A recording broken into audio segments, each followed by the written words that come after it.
अस्सलाम वालेकुम वरहमतुल्लाहि वबरकातुहू। दोस्तों, आउं आहियां अली हसन अब्बासी। किताब आहे कहाणी कहाणियूं मुरतब सैयद ज़वार नकवी। छपाईंदड़ Kawish group of publication B2 civil lines Hyderabad Sindh. छापो पहिरियों मई 2000 ईस्वी। किस्त 5।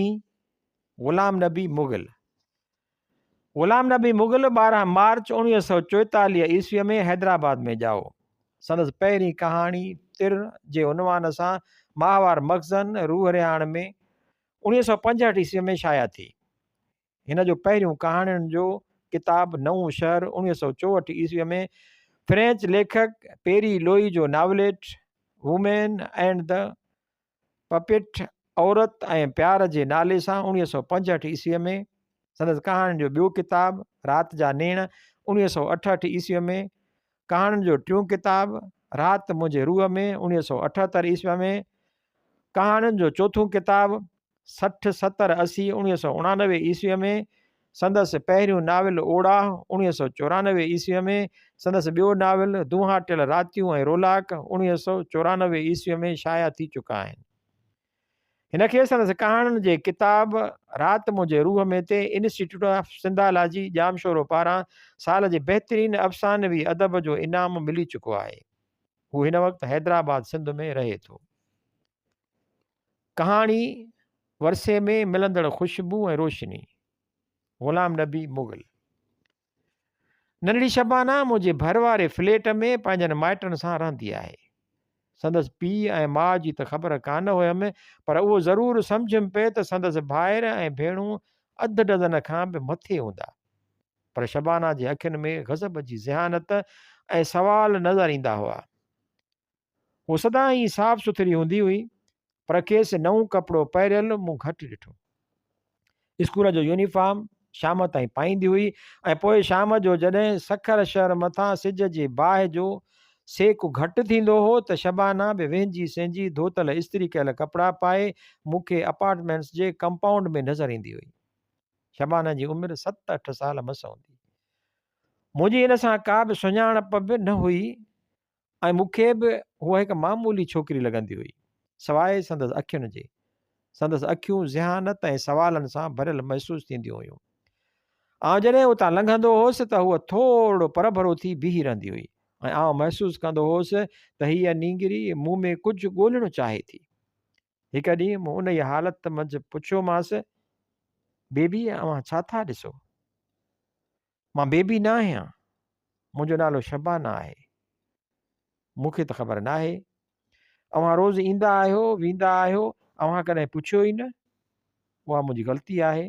हाणे ॿुधाए, मूंखे रोज़ु छो ॾिसंदी आहीं? अहिड़ी का ख़ासि ॻाल्हि न आहे।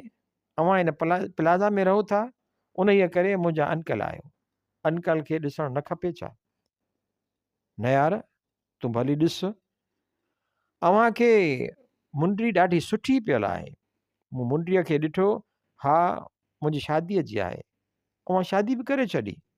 अड़े यार, मूं हिकु न 2 शादियूं कयूं आहिनि। Very good.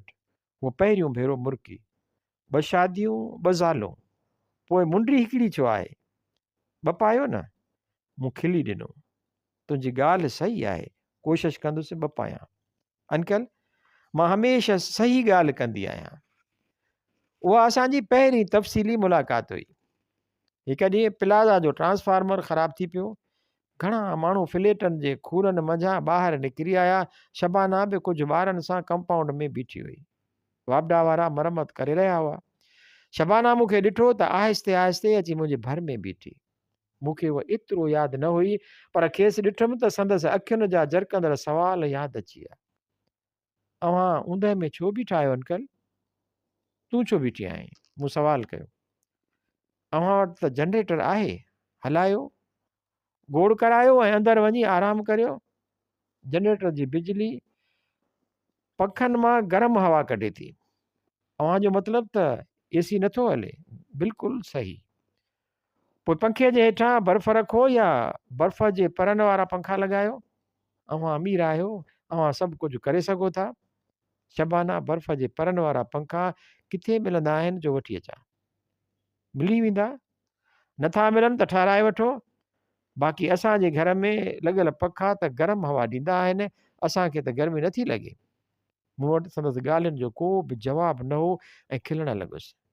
उहा वरी ॿारनि सां गॾु मूंखां परे थी वई। फ्लैटनि में रहंदड़ केतिरा ई मर्द कंपाउंड में बीठा हुआ, सभिनी जूं नज़रूं ट्रांसफार्मर ऐं उन खे लॻियल वापडा जे माण्हुनि ॾांहुं हुयूं। अञा असांजे प्लाज़ा में ऊंदहि हुई ऐं आउं बि हेठि ई बीठो हुउसि त महसूसु कयुमि असांजे पुठियां शबाना बि कुझु पंहिंजे हम उमिरि ॿारनि सां बीठी हुई। संदसि आवाज़ु पधिरो हो। आवाज़ में का ख़ासि ॻाल्हि न हुई, पर तकिड़ो तकिड़ो ॻाल्हायां ई पए। अचो त अलाह साईं खां दुआ घुरूं त मींहुं वसाए। मींहं जे फुड़नि में नंढड़ा पितकड़ा बल्ब लॻल हुजनि, चओ तरफ़ रोशनी बि थी वञे, गर्मी बि ख़तमु थी वञे ऐं मुंहिंजे बदन तां पित बि गुम थी वञे। अहिड़ो मींहुं वसी नथो सघे, हिकु छोकिरे चयो। मुंहिंजी माउ चवे थी त अलाह साईं खे तमामु घणी ताक़त आहे। अलाह साईं बिना मींहं वसाइण जे बि आसमान में रोशनी करे सघे थो। अलाह साईं जी रोशनीअ खे ट्रांसफार्मर ऐं वापडा जे मिस्त्रियुनि जी बि ज़रूरत न आहे। मूं कंधु फेरे शबाना ॾांहुं ॾिठो, जेका सभिनी ॿारनि खे अलाह जी ताक़त ऐं रोशनीअ बाबति तफ़सील ॿुधाए रही हुई। थोरी देरि खां पोइ बिजली बहाल थी ऐं ॿिए सभु का ॻाल्हि ऐं ॻणती ख़तमु थी वई ऐं जेके बि फ्लैटनि जा रहवासी ॿाहिरि कंपाउंड में बीठा हुआ से सभु वापसि पंहिंजनि फ्लैटनि ॾांहुं वरण लॻा। 2-3 ॾींहंनि खां पोइ वरी फ्लैटनि जे ॾाकण में शबाना मिली। ऐं एयरपोर्ट ॾांहुं वियुसि पिए। शाम जा 5 खनि थिया हुआ। शबाना मूंखे ॾिठो त मुर्की चयाईं, सलाम अंकल। संदसि हथनि में ॿोड़ सां भरियल प्यालो ऐं उन जे हेठां प्लेट में कुझु मानियूं पियल हुयूं। उहो जॾहिं मुंहिंजे भरिसां लंघी त बीह रही। अंकल, अवां सेंट ई आहे? हिन डिघो साह खयूं ऐं मूं पंहिंजे साफ़ कलफ लॻल कमीस ॾांहुं ॾिठो। हा, तोखे सेंट वणे थी? मूंखे त ॾाढी वणंदी आहे। मूंखे बि वणे थी, मूं चयो, पर तूं हेठि ॾिस, ॿोड़ हारजे पियो। शबाना पंहिंजे हथनि में झलियल थांवनि खे ॾिठो ऐं पोइ यकदमि थांवनि खे संभाले हलंदे चवंदी वई, परवाह न आहे, अहिड़नि थांवनि में त शयूं हारबियूं आहिनि। मूं महसूसु कयो त शबाना जे हवासनि ते सेंट जी सुराण छायल हुई। आउं बि तकिड़ो ॾाकणु लहणु लॻुसि। समूरे रस्ते ते शबाना मुंहिंजे ज़हन में मौजूदु हुई। पोइ कुझु ॾींहं हू मूंखे नज़र न आई। पुछा कयमि त ख़बर पई शबाना खे मुदे जो बुखार थी पियो आहे। हिकु शाम जो आउं खेसि ॾिसणु वियुसि। संदसि अधु डज़न खनि भाइर ऐं भेणियूं मौजूदु हुआ।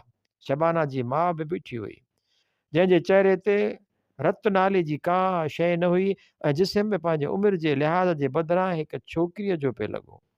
पर संदसि अखियूं शबाना जहिड़ियूं हुयूं। मूं शबाना जे पेशानीअ ते चुमी ॾिनी ऐं हिकु नंढी परफ्यूम जी शीशी खेसि ॾिनी। शबाना जे अखियुनि में जोत मोटी आई ऐं आहिस्ते सां चयाईं, अंकल थैंक यू। अदा अजीब छोकिरी आहे। हिन जे ज़हन ऐं अखियुनि में ख़ुशबू ऐं रोशनी भरियल आहे। शबाना जी माउ चयो, चरी आहे, अलाए कहिड़ियूं कहिड़ियूं ॻाल्हियूं कंदी आहे। नज़रजी पई आहे, वॾी थी अलाए छा कंदी। उहो तमामु सुठी छोकिरी आहे, मूं चयो। हिन खां ख़ुशबू ऐं रोशनी न फुरिजो। ख़ुशबू ऐं रोशनीअ सां ई हीअ जी सघंदी। शबाना जी माउ मूंखे ॾिठो ऐं अखियूं हेठि करे छॾियूं ऐं आउं बि तंहिं महिल वापसि हलियो आयुसि। पर महसूसु कयुमि त संदसि अखियुनि में बि शबाना जहिड़ियूं आरज़ूं ऐं ओसीड़ा भरियल हुआ। रोशनी धीमी ऐं ख़ुशबू शायदि उॾामी वई हुई।